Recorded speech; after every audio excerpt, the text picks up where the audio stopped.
યાત્રાધામ અંબાજીમાં ભાદરવી પૂનમના મેળાને લઈ તડામાર તૈયારીઓ શરૂ થઈ ગઈ છે। 1 સપ્ટેમ્બરથી 7 સપ્ટેમ્બર સુધી આ મેળો યોજાવાનો છે।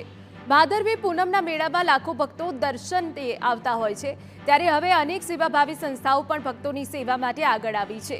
લાખો પદયાત્રિકો પગપાળા યાત્રા કરીને જતા હોય છે, ત્યારે પદયાત્રિકોની સુવિધા માટે પાલનપુર અંબાજી હાઈવે, દાંતા મહેસાણા હાઈવે તથા ખેડ બ્રહ્મા અંબાજી હાઈવે પર અનેક કેમ્પ સેવા શરૂ કરવામાં આવી છે, જેમાં પીએન માડી ફાઉન્ડેશન પણ છેલ્લા 8 વર્ષોથી ભક્તોની સેવા માટે કેમ્પનું આયોજન કરે છે।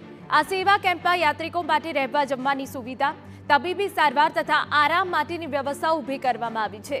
આ ઉપરાંત વરસાદી સિઝનમાં ધ્યાનમાં રાખી વોટરપ્રૂફ ડોમ પણ તૈયાર કરવામાં આવ્યા છે, જેના કારણે ભક્તોને કોઈ અસુવિધા ન ઊભી થાય। ન માત્ર ભક્તો પરંતુ તંત્રના અધિકારીઓ સહિત કર્મચારીઓને પણ કોઈ અસુવિધા ન થાય તે માટે સેવા કેમ્પના સંચાલકો દ્વારા તમામ સુવિધા કરવામાં આવી છે। જગતજનની શક્તિપીઠ અંબાજીનો ભાદરવી પૂનમનો મહામેળો 1 સપ્ટેમ્બરથી 7 સપ્ટેમ્બર દરમિયાન યોજાશે અને જેના ભાગરૂપે જે પ્રકારે જે સેવા કેમ્પો છે એ તૈયારીઓ કરી રહ્યા છે। અત્યારે જે પાલનપુર અંબાજી હાઈવે પર જે પ્રકારે આ જે સેવા કેમ્પો છે તેઓ સેવા કેમ્પો આજે લાખો માઈ ભક્તો આવતા હોય છે તેમને આવકારવાની તૈયારી કરી રહ્યા છે।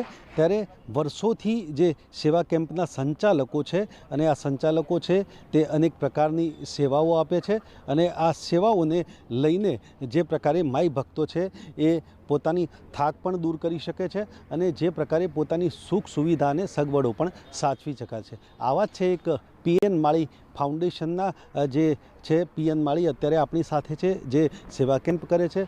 ખાસ કરીને દર વર્ષે સેવા કેમ્પ કરતાઓ હોય છે, કયા પ્રકારની માઈ ભક્તોને સગવડો આપતા હોય છો? હાજી અતુલભાઈ, ખૂબ જ મોટી સંખ્યામાં, લાખોની સંખ્યામાં માઈ ભક્તો માં અંબામાના દર્શને પગપાળા યાત્રા કરીને આવતા હોય છે।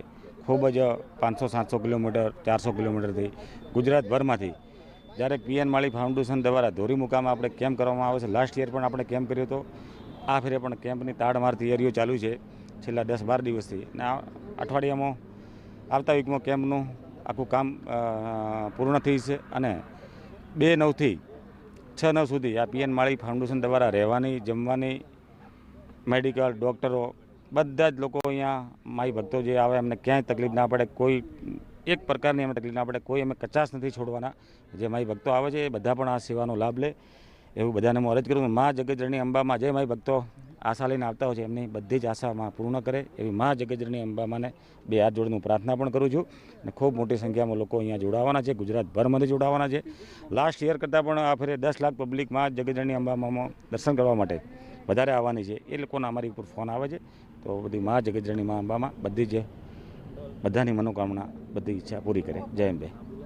તો જે સેવા કેમ્પના સંચાલકો છે તેઓ સેવા તો કરી રહ્યા છે, સાથે સાથે જે પોલીસ સ્ટાફ હોય અથવા તો તંત્રના અધિકારીઓ જે ફરજ બજાવશે તેમને પણ સેવાનો લાભ મળશે અને જે પ્રકારે અહીંથી લાખો માઈ ભક્તો જે પદયાત્રા કરીને પસાર થતા હોય છે તે આ સેવા કેમ્પોના લાભ થકી અને જે સેવા થકી માં અંબાના ધામમાં પહોંચે છે। અતુલ ત્રિવેદી, TV9 બનાસકાંઠા।